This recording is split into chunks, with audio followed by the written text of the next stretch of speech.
Әйелдерден еркек мықты демеймін. Әйелдерді аналарға теңеймін. Ал мен бүгін әйелдерге жар болған еркектерге өлең жазып көрейін. Адам ғұмыр бір-ақ рет берілер, ара тұра еліктірет берілер. Еркекті үйге байлап ұстай алмайсың, еркек деген түз тағысы серілер. Өкпелеме кетсе егер қыдырып, оған бола не қыласың жын ұрып, ошағына оралады қайтадан бойындағы азабынан тыйылып.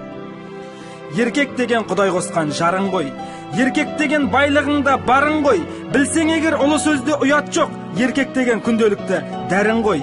Еркек деген еркелеген еркен ғой, еркек деген қорғап жүрер желкен ғой, еркек деген жаурағанда қарағым, еркек деген жамылатын көрпен ғой. Бас ауырса беріп тұр аздап арағын, әкесі ғой, ол сен туған баланың. Ақша тап деп күндіз түні жұмсама, еркек саған ешек емес қарағым. Еркек деген бағалаңдар бақыт құсыңды, бағаламай талай әйел ұшырды.